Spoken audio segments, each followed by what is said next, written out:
কিমানটা ওলাল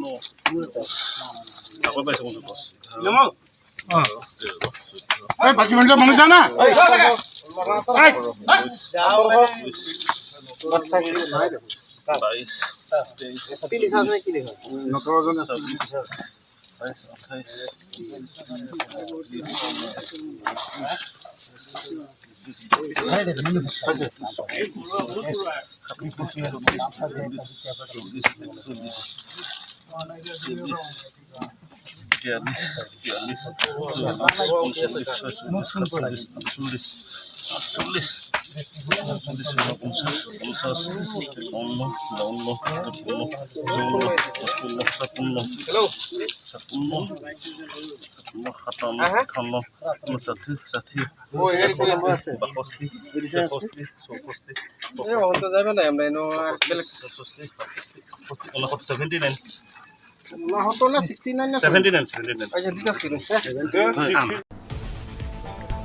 মৰিগাঁও জিলাৰ মৈৰাবাৰী থানাৰ অন্তৰ্গত পলাজুৰি গাঁৱত মৈৰাবাৰী আৰক্ষীৰ অভিযানত এক বৃহৎ ড্ৰাগ সৰবৰাহকাৰী চক্ৰ কৰায়ত্ব কৰিবলৈ সক্ষম হ'ল মৈৰাবাৰী আৰক্ষীয়ে।